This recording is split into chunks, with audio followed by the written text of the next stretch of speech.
So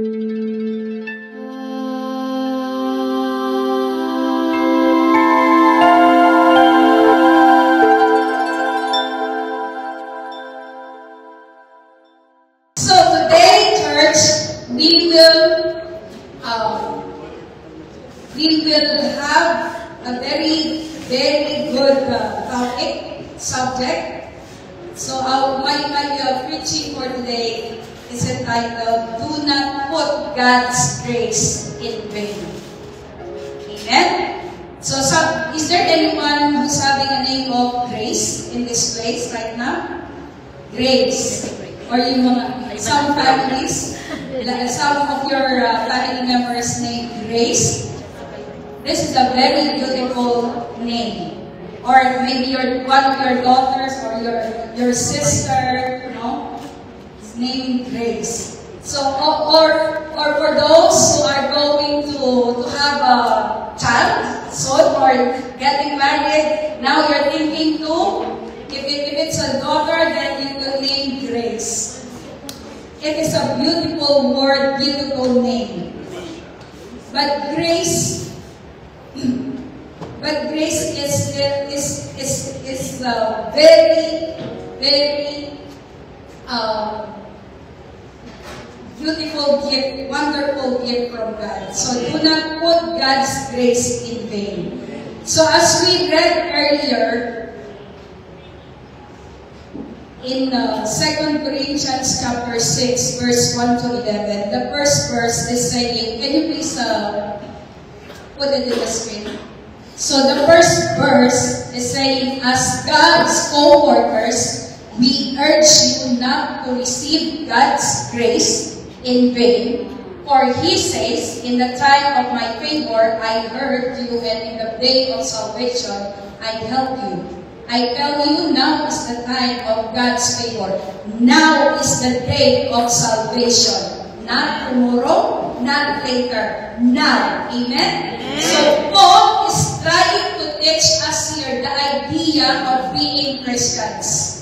Are you a Christians? Amen. Are you Christians? Amen. Amen. Amen. It should be, we must be the ambassadors of Christ. So Paul is urging us, is encouraging us to possess that identity. We are Christians. Amen? Can you say to your neighbor, I am an ambassador for Christ? Amen?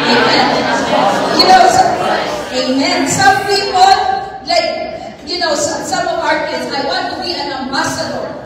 No?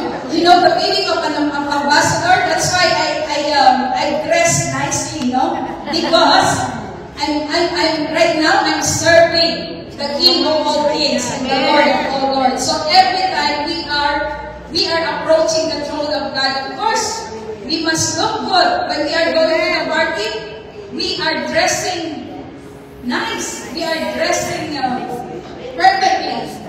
Amen.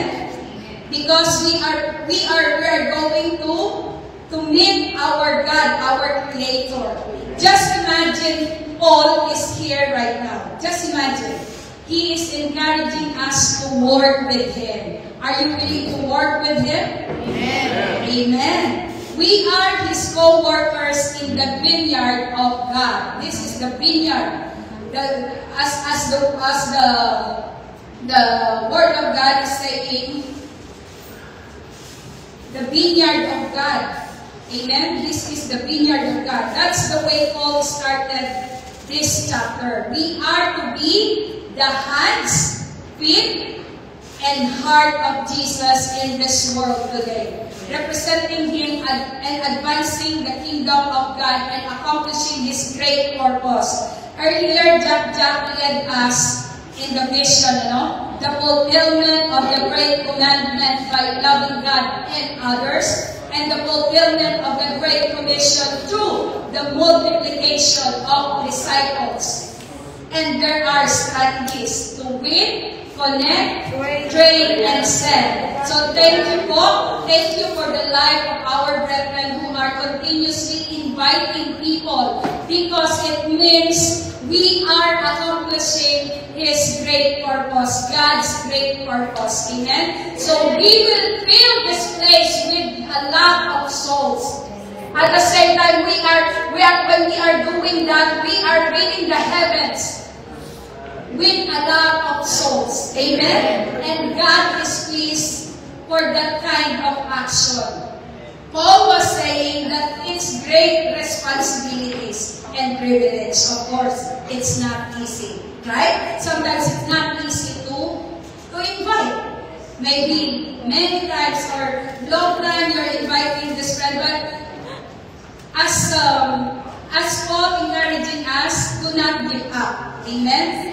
That is the message. Do not give up. So, church, today's message is a serious reminder from the Apostle Paul in Corinthians chapter 6, verse 1. Paul says, as God, I will repeat it again, as God, co-workers, we urge you, or it's, when we say urge, it has, there is a stress, like, it's not forcing, but this is an encouragement, a strong encouragement to us not to receive grace in vain. What do you mean in vain?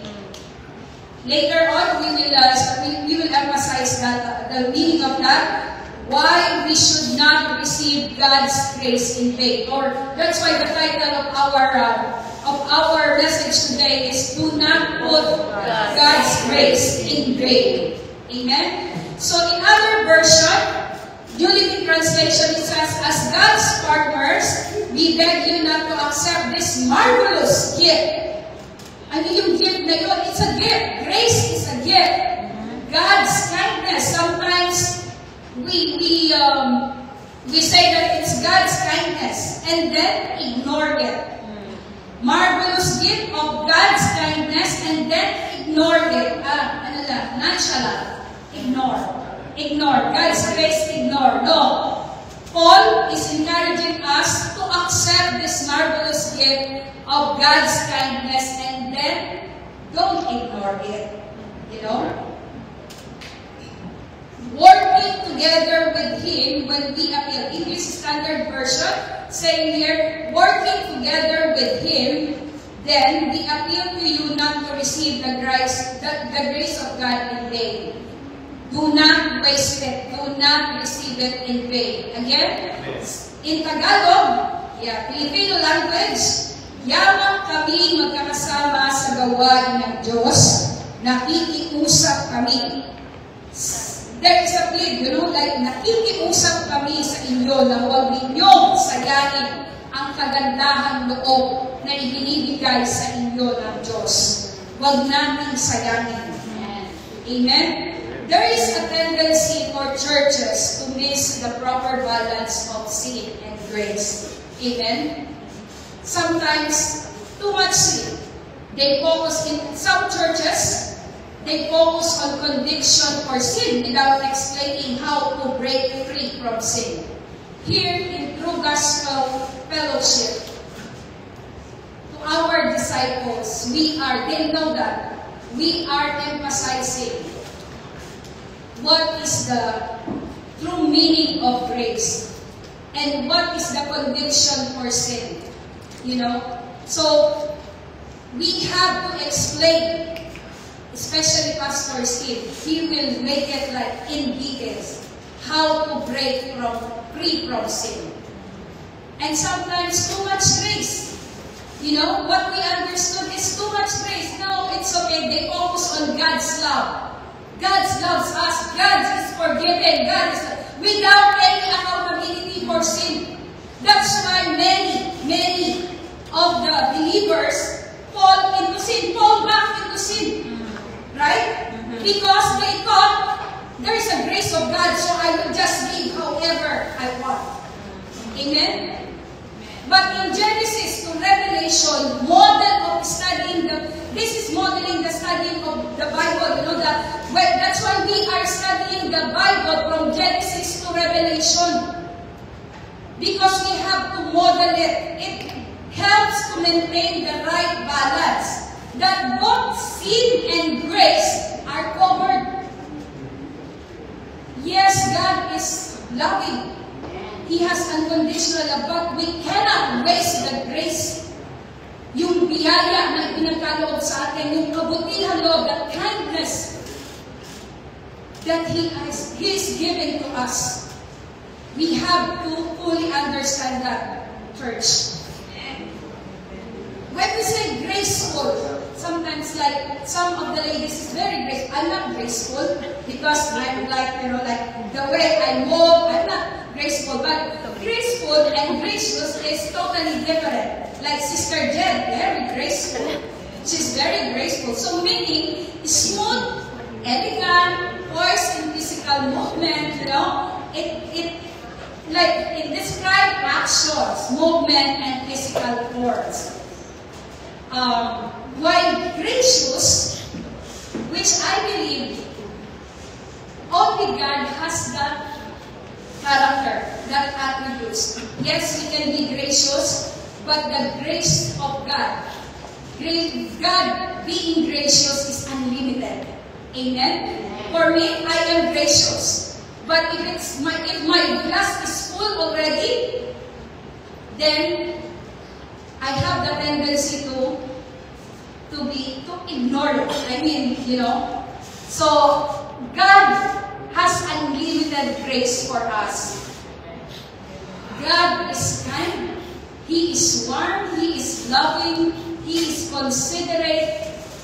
Everything that you can think of, all the attributes, it's unlimited. For the people, it describes personality and interaction with others. Like, for example, as I said, gracious host, gracious friend, because she's always giving you something. She's always patient. So that is gracious. It denotes about the condition of our hearts, the heart of God. Amen. We can be graceful person who moves with finesse, or gracious person who shows kindness and hospitality. It may be combined. But as I said, when we are talking to God, God has unlimited. That's why grace abounds. This is from God. When a person can be both graceful and gracious, these are distinct qualities. One is how you move, and the other is about how you treat others. But God is not a man. Part of His promise is to pour out the abundant grace in our lives. Amen? Amen. The Bible mentioned grace, or the word like grace, gracious, 185 times, as per my research. Yeah. So the first reference is in Genesis chapter 6, verse 8. But Noah found grace in the eyes of the Lord. If you remember, who knows Noah? Noah. Who is Noah? So Noah is from Genesis. Amen? He found grace in the eyes of the Lord. Why? Because Noah and his family, if you remember, if you read that Genesis, that part of Genesis chapter 6, there was a huge flood. Okay? And Noah and his family was rescued by the Lord. He was the one, because he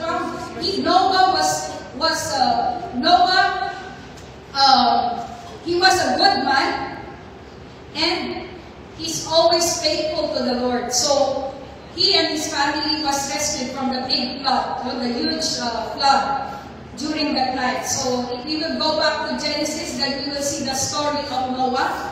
And the last reference is in the last verse of the Bible, Revelation chapter 22, verse 21. The grace of our Lord Jesus Christ be with you all. Amen. So grace, the final word, God's final word on grace seals the entire Bible. So that is how important the grace in our life. So grace, biblical meaning, is God's unmerited favor, His undeserved kindness. Hindi natin hiningi, we didn't earn it. We didn't ask for it, but God gave it to us. It's His undeserved favor. Why you are sitting there? By the grace of God. Why we woke up this morning? By the grace of God. That's why when we say, by the grace of God, it comes from the heart, by the grace of God. Why I'm standing here? It's by the grace of God, not by our own ability, not by our own wisdom. Why we can talk, why we can sleep, everything that we do is by the grace of God. Why we are alive right now, by the grace of God. Amen? So grace is very important in our life. It's very significant. Key points about grace. So grace is one of the key attributes of God. As I said earlier, this is one quality. Key attributes, top quality of God. As Psalm 145 verse 8 says, the Lord is gracious and full of compassion, slow to anger, and great in mercy. Grace is personified in Jesus. John chapter 1 verse 14 to 17, verses 14 to 17. And the world became flesh, dwelt among us, and we beheld His glory, the glory as of the only begotten of the Father, full of grace and truth. 17. For the law was given through Moses, but grace and truth came through Jesus Christ. So we are under grace and not the law. See, during the time, the Old Testament, we are bound by the law. The believers are bounded by law. You cannot enter. You cannot enter in the Holy of Holies. So like if you are sinner, you cannot enter, and otherwise you will die. We will die. Now, if we will think about it, if we are not under grace, all of us may be, that God will strike us immediately. And, what will happen to us if there is no grace? No grace of God. He is the Father full of grace and truth. And this is the truth. Certainly, without the grace of God, we are nothing. Amen. Without His kindness, without His goodness in our life, we are not good because we are good. We are good because of the righteousness of God. Amen. Grace is the basis for our salvation through faith in Jesus Christ. As a Christian, according to Ephesians chapter 2, verse 7 to 9, that in the ages to come, can we read it? All of us. That in the ages to come, He might show the exceeding riches of His grace in His kindness toward us in Christ Jesus. For by grace you have been saved through faith, and that not of yourselves, it is the gift of God, not of works, lest anyone should boast. Amen. Amen. So very clear, church, for by grace you have been saved through faith. Do you have faith in Jesus Christ? Amen. Amen. But we are not being saved because of our good works. Not because we are kind, we are good, we are generous, we are giving to the church. It's not the way for salvation. It says it's only by the grace of God through faith, not by our own good works, not by ourselves. It is the gift, regalo, hadiah, no? Regalo ng Panginoon, gift sa atin. So nobody can boast. I am saved because, I will go to heaven. When I die, after this, I will have eternal life because I give a lot of fund for the blood control. Amen? Trending. Relevant. So, we cannot say that we are saved or we will go to heaven because of the good works that we did. Our salvation is only earned, is only given as a gift. We cannot earn it. We cannot earn it. So through faith, and that not ourselves, it is the gift of God. Remember that. Being a Christian or being saved, it is because of the grace of God through faith to the Lord, through faith to the Lord Jesus Christ. Amen? Hindi po tayo naliligtas dahil sa ating magagandang gawa. But then our good works, as we are always learning, as we studied even before, it's always emphasizing that good works should be the result of our belief, of our submission to the Lord Jesus Christ. Amen? So there's an acronym, no? God, grace. G for God, R for riches, at Christ's expense. Amen. God is rich. God riches at Christ's expense. Amen. So that is the value of grace. The value of grace that we are receiving is the life. The person who died in the cross. Amen. God's riches at Christ's expense. He is the richest in heaven. The full riches in heaven, who is the Lord Jesus Christ. You know our life right now? You know what it costs? The life that we are enjoying right now. Just think about what are you doing in your life right now. Is it worth it that Jesus paid the price for us to live? For us to save? Very expensive. God is rich toward us in the way that He loves us. He is rich in forgiveness. He is rich in mercy. In the fact that He opened heaven to all who believe and receive Jesus Christ. As we all know, John 3:16. Amen. The heart of the Bible. For God so loved the world that He gave His only begotten Son, who is Jesus. He gave His only begotten Son. For God so loved the world, for He gave His only begotten Son. For whoever believes in Him shall not perish, but will have everlasting life. That's a promise.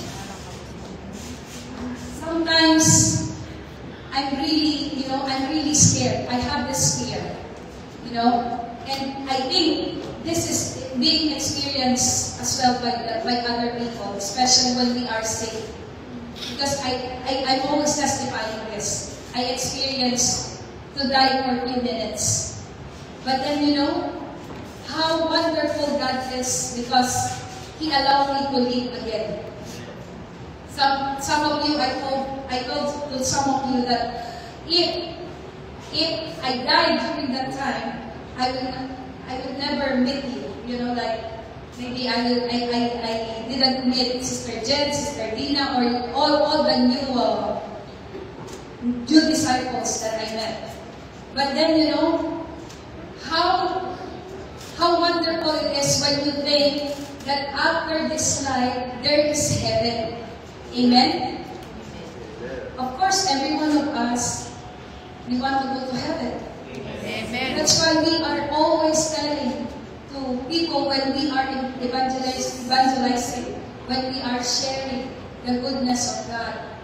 This earth is just a temporary place for us. Amen. Amen? But there is a promise. God is rich in heaven.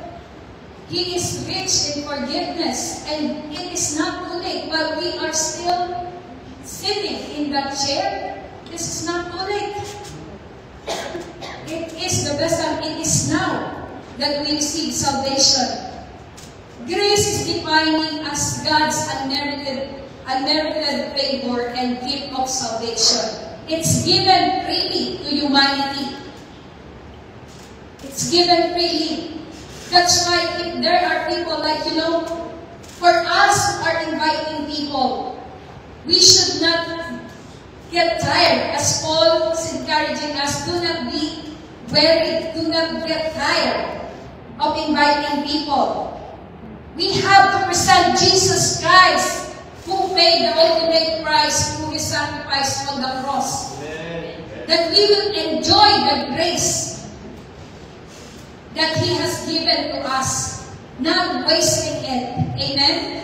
Think about this. It is possible to receive God's grace, yet not let it produce its intended fruit in your life. Grace is God's greatest gift.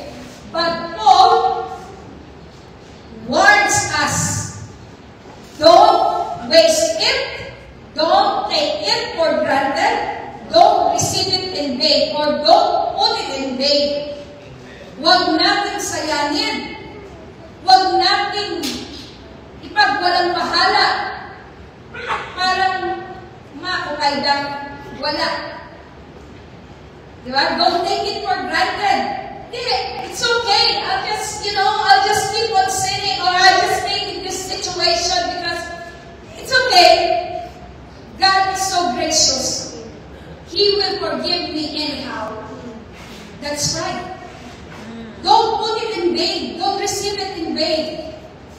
Huwag po natin sayangin. Napakabuti ng Diyos. God is so kind to us. That's why when I pray, when I hear that word, bow down, kneel down, I will immediately kneel down because it reminds me how precious my God is in my life. This is a grace that I cannot measure. Grace abounds. That despite of many wrongs that I did against the righteousness of God, despite of the sins that I did, and this is God who's giving me this love, this grace, and I can feel it in my senses, in every veins of my blood, in every veins of my body. That's why I can see, I can feel how gracious the God that I am serving. Thank you, Lord. Don't waste it. Don't take it for granted, brethren. Don't receive it in vain. Grace is not cheap. Yes, it is free, but it is not cheap. It cost the life of Jesus Christ on the cross. Nobody can do that again. Even for all the people, sometimes we are watching during the Lenten season, they are carrying again the cross. That is finished. Nobody can do that anymore. There is only one Jesus Christ on the cross. And if you notice, in our church or here, we don't have cross. In our house, we have cross. That cross is empty. Because His grace abounds. That cross is empty because the one who died in the cross is already risen. He is alive. Amen. The Jesus that we are worshiping is alive, and I know it in my heart, in my senses. Amen. That grace is powerful. Why I'm standing here? Why I am alive right now? He saves me. He transforms me and sustains me. Amen. The way He did it for you and me. He is powerful. He saves. He transforms. He sustains us. In the midst of trials, in the midst of sickness, in the midst of storms, He is the God who is sustaining us. But this Christ that we are serving. Today, I want to show you from this passage how can we honor God's grace and not let it go to waste. Grace is given to save and transforms us. Do you believe in that? Amen. Grace is given to save and transform us.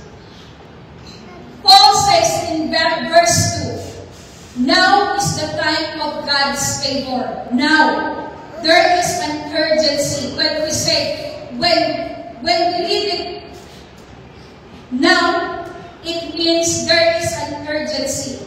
Now is the day of salvation. Grace is God's invitation to be reconciled to Him. God is inviting you. God is inviting us to reconcile to Him. Yes, we have passed. We lived in a lot of, we did a lot of wrongdoings. But it is not just about forgiveness. It's about transformation. Amen. When we say we repent, we know, we have the confidence that God will forgive us because He is a forgiving God. He is very gracious. But you know what? The true forgiveness cannot be attained without transformation. The true repentance cannot be seen. Hindi mo na makikita if there is no transformation. Yes, we come, we accept Jesus Christ. We pray the acceptance prayer of salvation. But you know, God is expecting us to change our life, to transform, to submit our will to Him in order to get that transformation, in order to see the transformation in our lives. We have to stop sinning. If we claim grace but continue in sin without repentance, we are treating it in vain. Amen. That is very dangerous for us. We know what will happen to us. If we claim grace, yes, there is grace, but continue in sinning without repentance, we are treating it in vain. Amen. Grace is given to save and transform us. We have to see our life transforming according to what Jesus Christ did for us. Amen. What we have learned, what we are, how we are living our life. Amen. Paul, in Titus chapter 2, verses 11 to 12, it says, "For the grace of God has appeared that offers salvation to all people, no exception. Whatever your nationality, whatever our colors, our status in life, grace is offers salvation to all people. The grace of God offers salvation to all people." So we as a Christian, as a believer of Christ, it is our privilege and duty or responsibility to share the goodness of Christ in our lives. To all people. You know why we are here in Kuwait, right? It's not only for work. There is a higher calling. We have to teach people how to say no to ungodliness and worldly passion. This is our calling as Christians. As Christians, we have to live self-controlled, upright, and godly lives in this present age. Amen? We should not be promoting ungodliness. Nowadays, I will use again, I'm always, because this is very relevant in our present age, in our present day. Social media. How we are promoting ourselves, or how we are showing that we are Christian. Are we really showing to our viewers, to our followers, that we are Christian?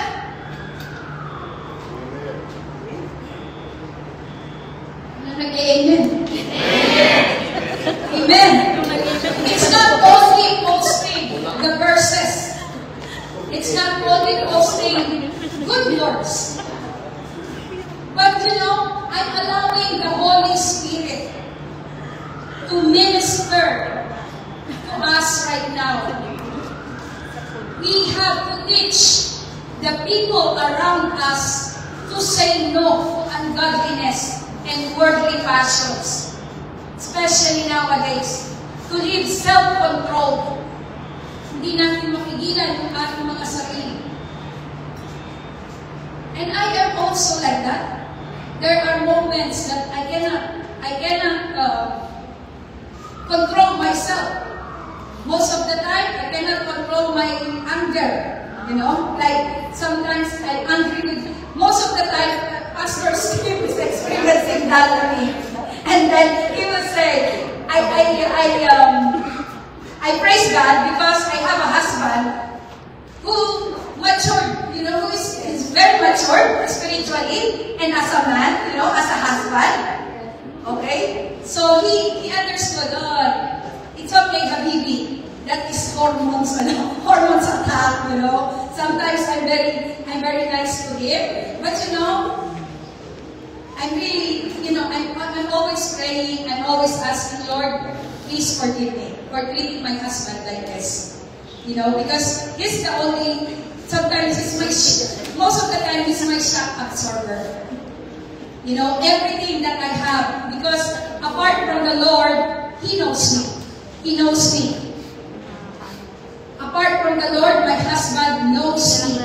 From head to toe, inside and outside, He knows me. And He understands me. So I glorify God because of His grace, I have a godly husband. And then, you know, in our present age, we are surrounded by a lot of temptations. A lot of, you know, in social media, we are bounded by a lot of fears. You know, sometimes this social media gives us a lot of fears, worries. Instead of being relaxed, sometimes I don't know. You know, it happens. That's why we need to see, no, how we will control ourselves. And even a lot of things in this, here in Kuwait. In Kuwait, we will say that there's no, unlike the Philippines, we have like this, we have like that. But here in Kuwait, you cannot find this, but you know. But because there is money, sometimes we tend to be tempted. We lost our self-control. Amen? True grace doesn't excuse sin. It empowers us to overcome sin. Many people misunderstand grace because they think grace means I can do whatever I want. See, I repeat it again and again. I can do whatever I want and God will just forgive me. No. You know what? Grace is not cheap. But this mindset or this thought, that is a cheap version of grace, which is not coming from God. Remember, the grace of God is powerful. It is not cheap. The grace of God that we find in His Scripture is powerful. Amen? Amen. Romans chapter 6 verse 1 to 2. So do you think we should continue? Paul is saying here, do you think we should continue sinning so that God will give us even more grace? Because in the Bible it's saying grace abounds. When sins abound, grace abounds more. But it doesn't mean saying here, so do you think we should continue sinning so that God will give us even more grace? No. This is Paul. No. We died to our old sinful lives. So how can we continue living with sin? So if we submit, if we surrender our lives to Jesus and acknowledge Him as our Lord and Savior, that was the time that we died to our old sinful lives. we rise up. We have a new life. That's why it's born again. Born again is not a religion. It is according to Scripture. It means born again, the old self died, and now we are a new creation. Amen. This is written in the Bible. I cannot go verse by verse because it will take time for us. Otherwise, we will finish 5 p.m. So we died to our old sinful life. So how can we continue living with sin? So it means, therefore, if we believe that we are a true Christian, we truly and sincerely accept Jesus Christ as our Lord and Savior, we will have the self-control not to continue living with sin. Iiwanan natin yung ating mga kasalanan. Iiwasan natin. We will run like Joseph. He ran from the sea. Tumakbo siya. Inaakit siya ni... What's her name? I forgot. Potiphar. Yan, Pipi. Potiphar. Pero ang ginawa see, I have to make it English for the sake of Brother Mike and Brother Jeff. Soon I will teach you how to speak Tagalog. Okay. Joseph ran from Potiphar. It doesn't mean that he is a coward. In Filipino culture, oh, you are not a man because you run from ladies. Like, we have a saying that, what is this? The rice coming to the chicken, coming to the chicken. So, palay na ang ibalap sa manok and then biblically, that is avoiding the temptation. If you are in the face of temptation, you should run. Amen. That is more pleasing to God. Amen. We die to our old sinful life, so we should avoid living with sin. Yes, we are human beings. We have flesh. Sometimes we commit mistakes. But you know what God is asking us is to repent. That is the grace. When we repent sincerely, we are receiving God's grace. But when we are keeping ourselves away from repenting our sins, then we are receiving the grace of God in vain, or we are wasting the grace of God. Things that cause us to put God's grace in vain. In Jonah chapter 2 verse 8, those who cling to worthless idols turn away from God's love for them. Number 1, idolatry. Idolatry.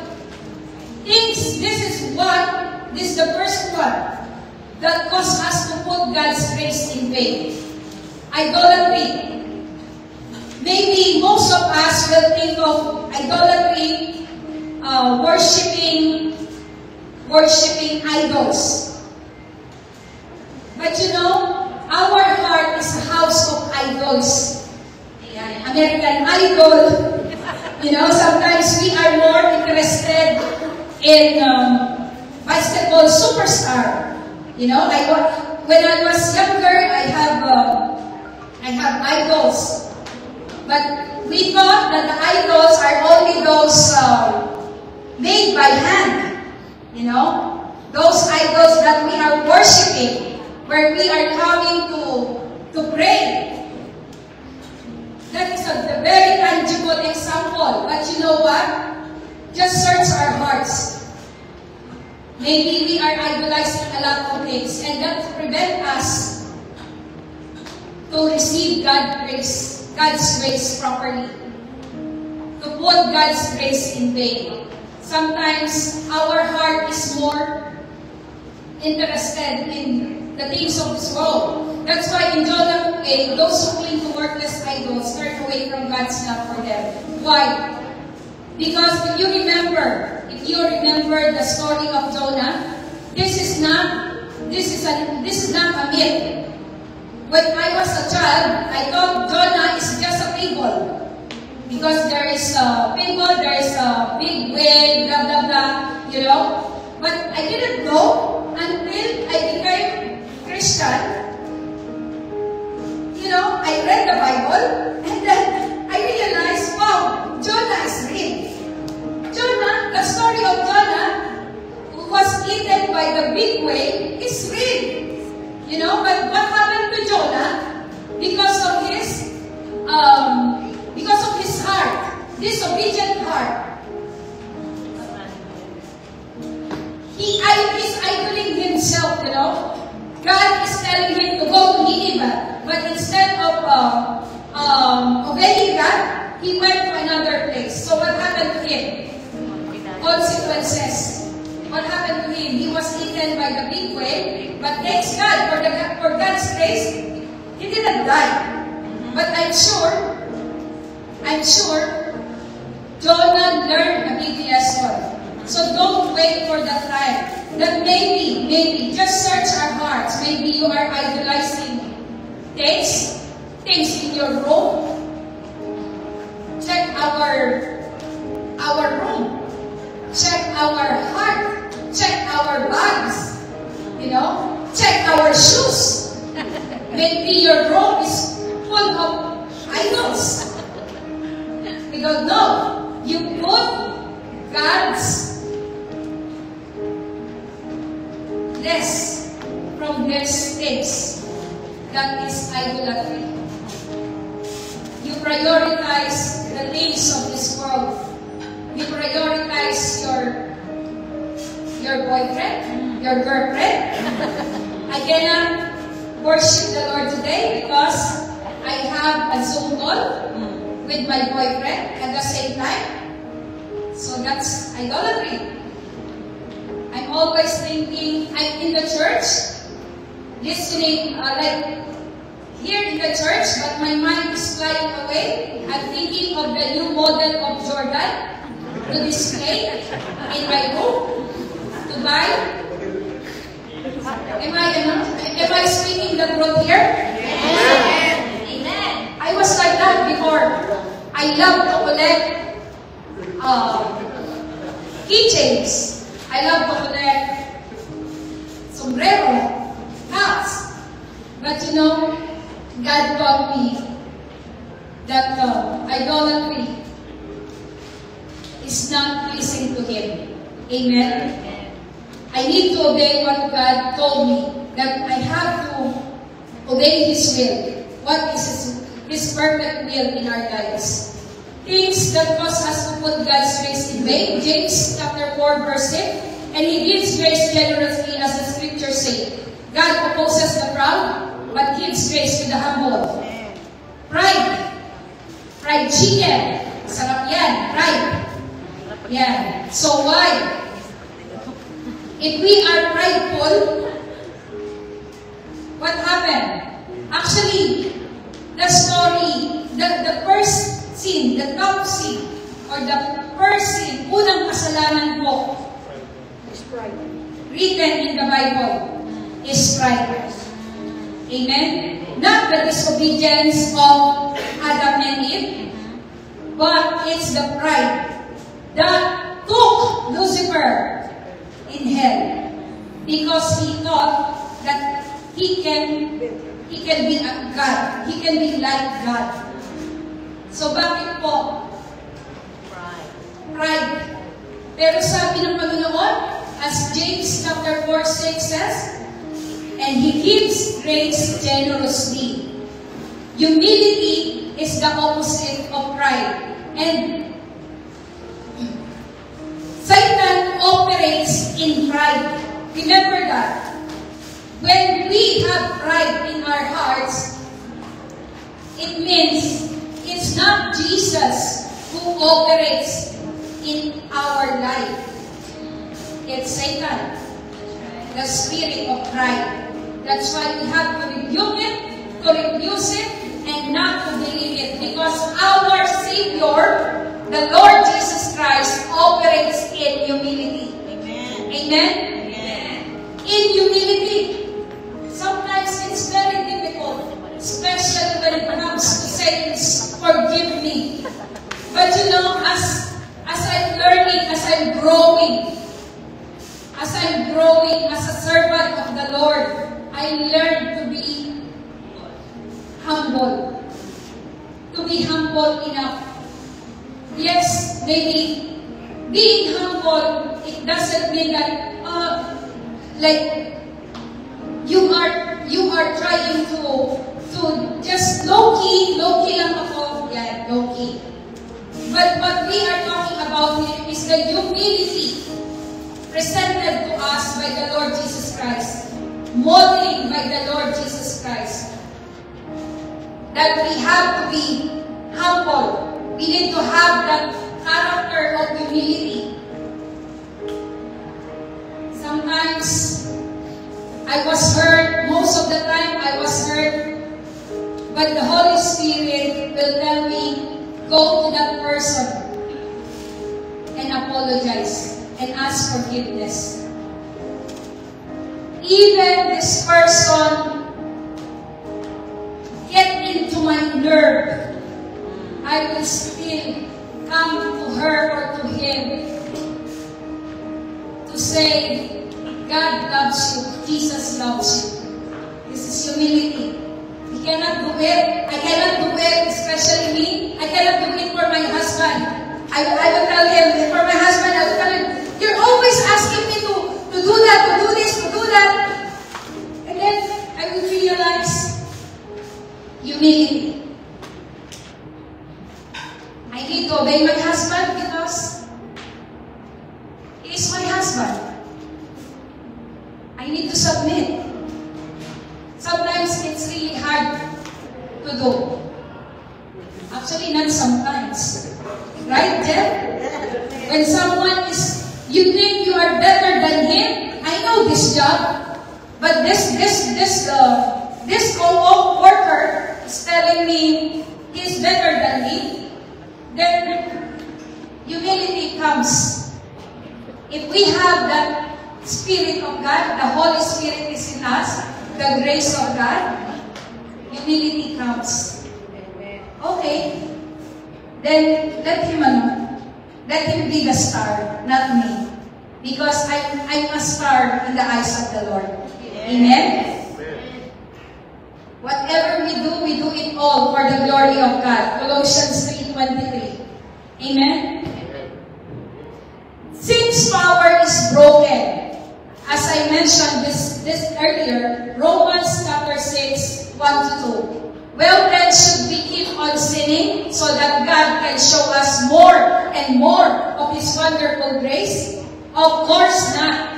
Since we have died to sin, how can we continue to live in it? One of the things that cause us to put God's grace in vain, the reason why we cannot receive God's grace, is because of sinfulness. Sinfulness. We are full of sins from head to toe. From the mind, from the inside, outside. We are holy outside, outward holiness. We are doing this one, we are giving to the poor, but our heart is rotten with the sins of with the sin in the mind, in our heart. I have met a lot of Christians like this. Amen? And then they will ask, why my life is like this? Because there is a hidden sin. There is a hidden sin in our life, in our heart.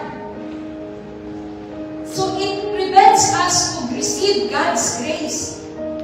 We cannot experience this. We cannot be able to move from that unforgiveness because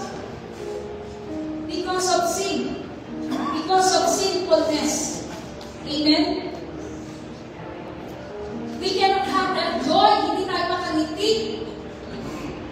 Puno-puno tayo ng We are full of bitterness. Those are sinful experience the joy, the strength, because of sinfulness. Amen? So it prevents us to experience God's grace. Amen. Hebrews chapter 4, verse 14 to 16. So then, since we have a great high priest who has entered heaven, Jesus the Son of God, let us hold firmly to what we believe. This high priest of ours understands our weaknesses, for he faced all the same testings we do. Yet he did not sin, so let us come boldly to the throne of our gracious God. There we will receive His mercy, and we will find grace to help us when we need it most. Cause us to put God's grace in vain, prayerlessness. We are not praying. See, Jesus is named in this verse as the high priest. He understands our weaknesses. He pays all the same testings. He did not sin, but he did not sin. Hindi siya nagkasala, naging tao siya, and that is the truth. He came in this world and became human, but he did not sin. He's the only human who did not sin. But see how precious is our likeness when we work with Jesus Christ, when we are with Jesus Christ. Because we have that privilege, that authority to come boldly to the throne of gracious God. He is the great mediator. Jesus is the way, the truth, and the life. He is the way for us to come boldly to the throne of gracious God. And there we will receive His mercy. We will find grace to help us when we need it most. So through prayers, we have the opportunity to come boldly. But if we are not praying, because prayer, as we know, is a communication with God. So how we will have a relationship with God if we are not praying? How we will receive His mercy? How we will know that we are receiving His mercy? Have you ever experienced that when we are praying, you experience something, you know? And according to Philippians 4, 6 to 7, you know, it says there, when we pray, the first thing that we receive is not the solution to our problem. It's not the healing when we are sick, but you know, what we are receiving is the peace that surpasses all understanding. When we pray, we receive that grace of peace. That's why I encourage you to pray more, to pray without ceasing. When we are not praying, our life will be empty. Para tayo lumalakad sa walang direction. No direction. When we are reading the Bible, we are praying. When we are crying, tears are falling down. Wala na tayong masabi. We cannot utter any word, but you know in the Bible it's saying, even tears can reach the heaven. Tears in Psalm 56 is saying that the Lord is giving our tears in the bottle. Amen? That's why when we are praying, if we are just crying, we cannot utter words. That is prayer. Amen? Prayer is necessary. Prayer is essential in our lives.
Hebrews chapter 12, verse 14 to 15. Work at living in peace with everyone and work at living a holy life. For those who are not holy will not see the Lord.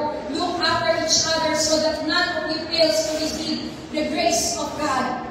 So none of us fails to receive the grace of God. Watch out that no poisonous of bitterness grows up to trouble you, corrupting many. Amen. Unforgiveness. If there's any unforgiveness, it will corrupt. It will poison our life as a Christian. We will not be able, as I said earlier, we will not be able to experience the joy, the peace. If there is any unforgiveness harboring in our hearts, we cannot live a victorious Christian life. Amen? So release forgiveness. Paul is very clear, grace is not a license to keep sinning. Grace is freedom from sin's power, not freedom to sin without consequence. Grace is not like a parachute where you can just free fall into sin. You know?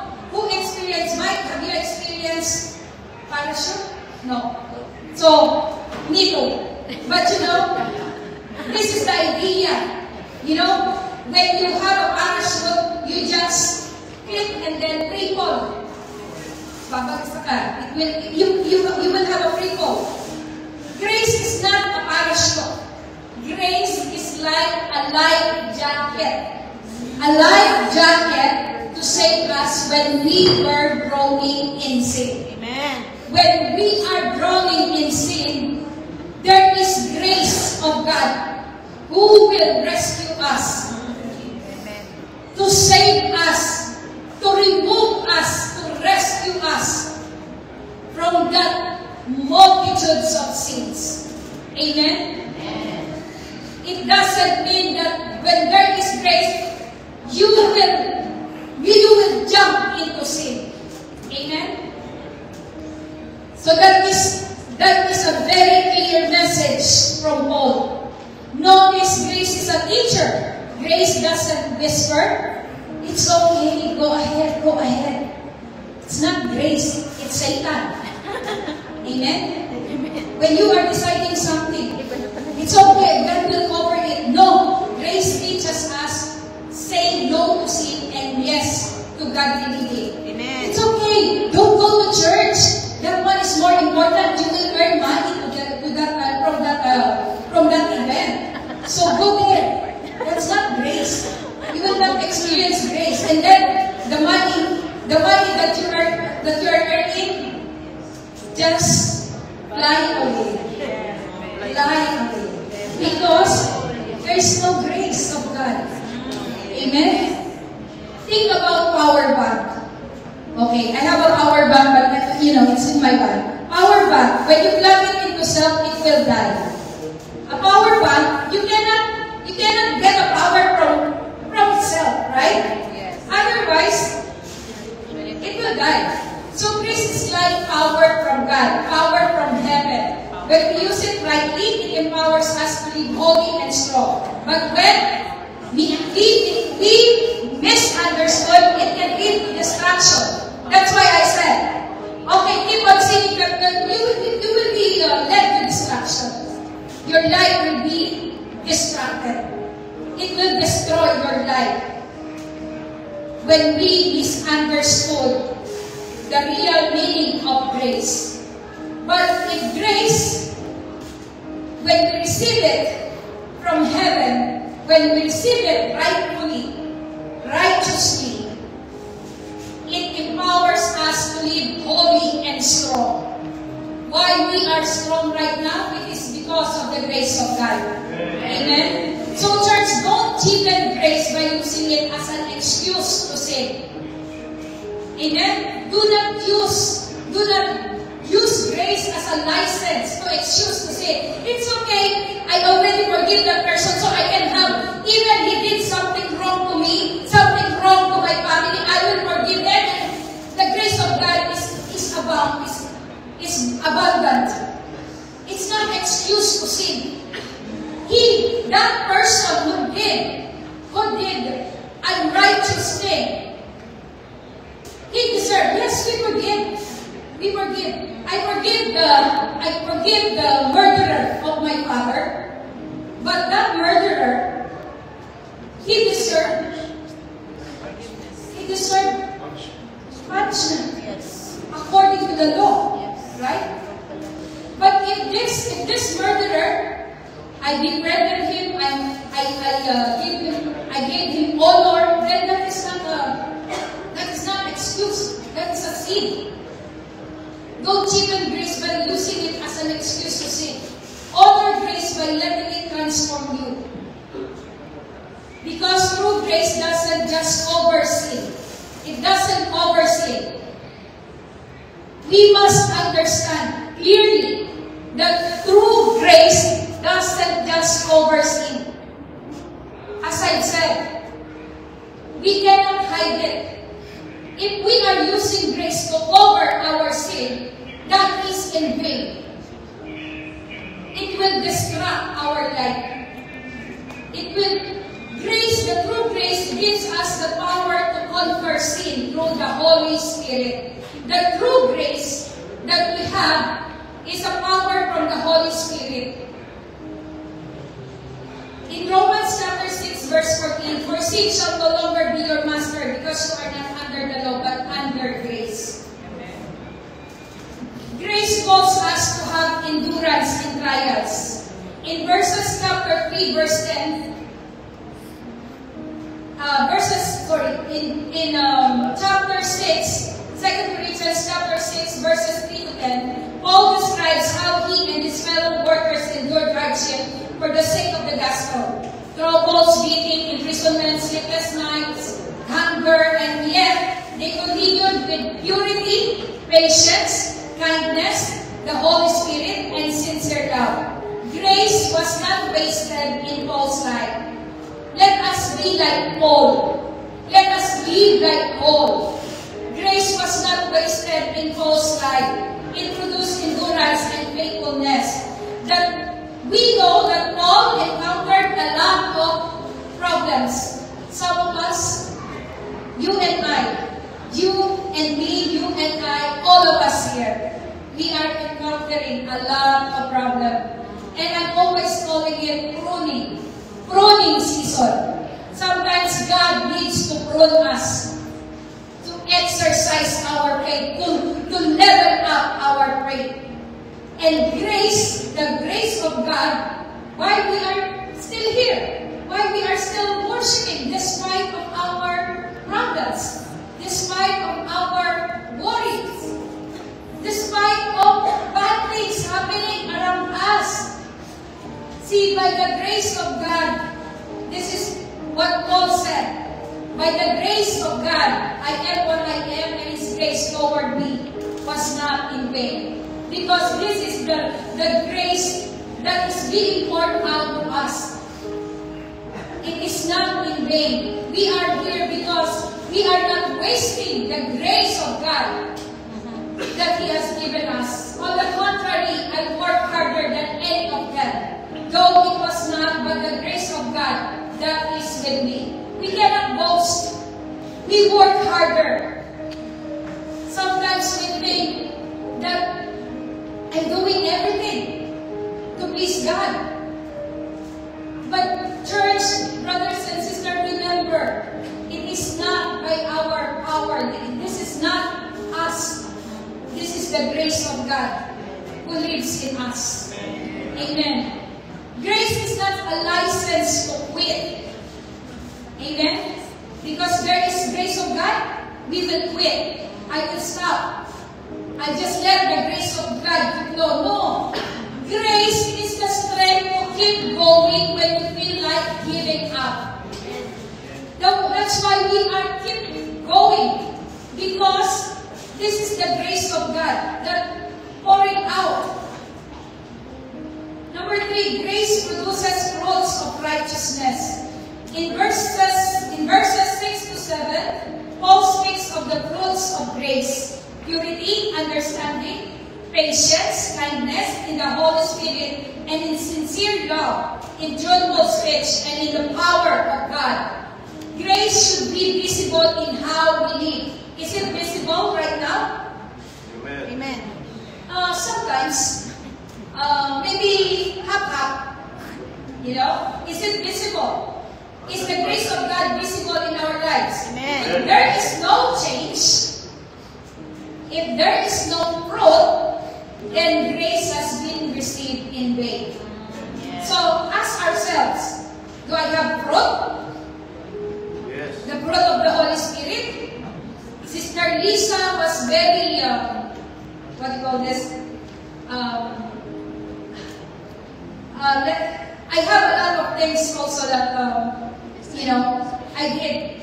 So, but now I know to myself, impatient. For example, I was impatient too. I easily got angry. But now, I have more patience. That is an extended grace of God.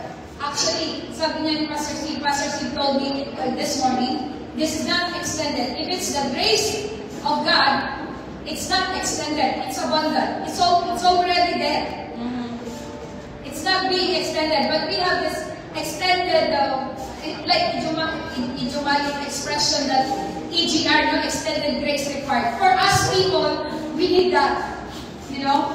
But for the grace of God is already abundant.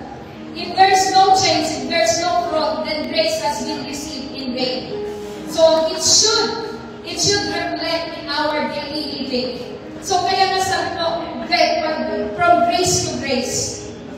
Amen? Matthew 7:20, by their fruits you will recognize them. So by our fruits, ano po ba ang bunga?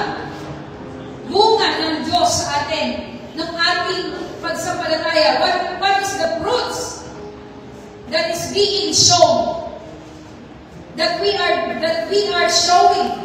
Okay, when Jesus spoke to this word, He was teaching us simple but powerful principle. A person's true nature will always be revealed by the fruit of their life. What is your fruit now?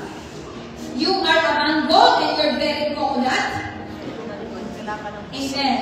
If someone claims to have received the grace of God but continues to live in hatred, bitterness, dishonesty, or unrepentant sin, then the fruit tells the truth, and that grace has been received in vain. So if you are telling that you have received the grace of God, by the grace of God, I am joyful.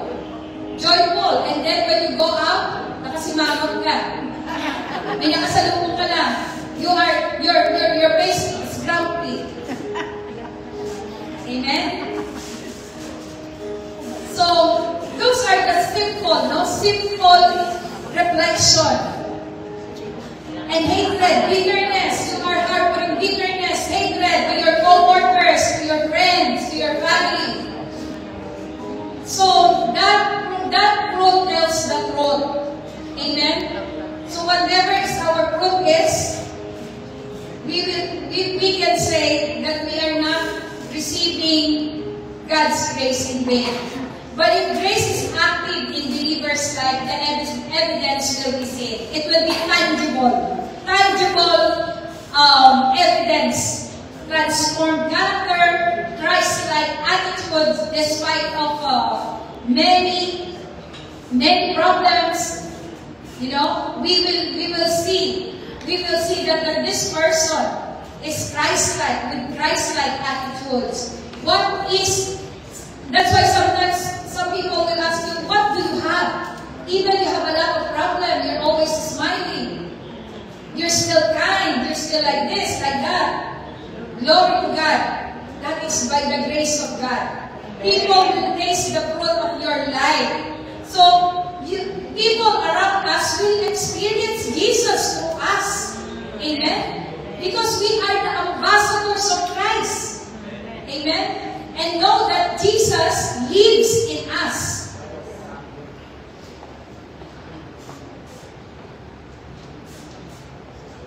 In verse 11, Paul says, we have spoken freely to you, Corinthians, and opened wide our hearts to you.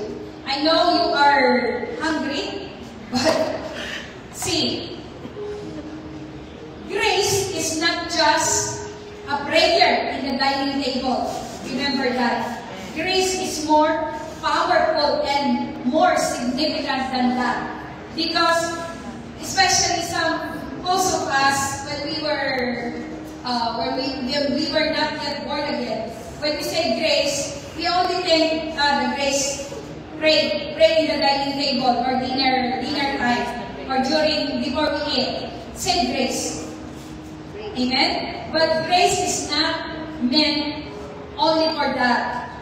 Saying grace is not meant to harden us, but to soften us. To make us open to God and to one another. Do not harden our hearts. It's always being reminded to us, when we resist God's love, close our hearts to His Word, and reject His Spirit, we are putting His grace in vain. When someone is encouraging you, when someone is rebuking you, and we keep on hardening our hearts, I'm sorry, forgive. We refuse to forgive. We refuse to ask forgiveness. We resist God's love. We close our hearts to His Word. We reject. Many of us, before we reach to this place, like many months, many years, I will just cite testimony. Jeff, the other Jeff, the Filipino Jeff, I've been inviting him for many years. Okay? So it was Hungarian days. But I keep on praying. I need prayers. I pray for him. Every time I'm meeting people, it is my desire to bring them in the church or to bring them in Alpha, to share them. So I have a lot of experience like that. It took years. God will not give up on us, for sure. Sometimes we have a tendency to give up, but God didn't give up on him. I give up, maybe. I stopped messaging him. But God didn't give up. That's His grace. God didn't give up on him. So after how many years, Jeff? Since 2022 and then 2025. Wow. What a gracious God. What a gracious God. Amen. Hallelujah. Sometimes we are getting rejection. Many times I was rejected. Many times I got refused. But grace of God, I will not stop. Amen. So we are here in conclusion. Paul's message is urgent. Sometimes we have to wait years. Okay? I always believe that God knows our hearts. Amen. That is certain. He knows our hearts. So He knows that, that I have that heart to wait, Even I invited people, they are not coming. I keep on inviting. But always, this is the grace of God. So don't waste the grace of God. Don't take it for granted. If you hear that the Holy Spirit is talking to you right now, He's putting a picture, a vision. What should I do to please God? What should I do to serve God? It is now. Don't waste. Don't take it for granted. Don't put it in vain. Because it is the grace of God why we are here, why we are listening right now. Amen? Why we are studying His words. Grace saves us. Amen. This is my last slide. Grace, in summary, in conclusion, grace saves us, so don't continue in sin. Grace sustains us. Don't give up in trials. Grace transforms us. Let it produce fruit. Grace opens our hearts. Don't resist God's love. And right now, I know the Holy Spirit wants to minister in our life, in our hearts. So if any one of us who don't understand the purpose why you are here right now, it is by God's grace why we are here. And God wants you to be saved. God wants us to accept Him as our Lord and Savior, the Lord Jesus Christ. He is our only Savior.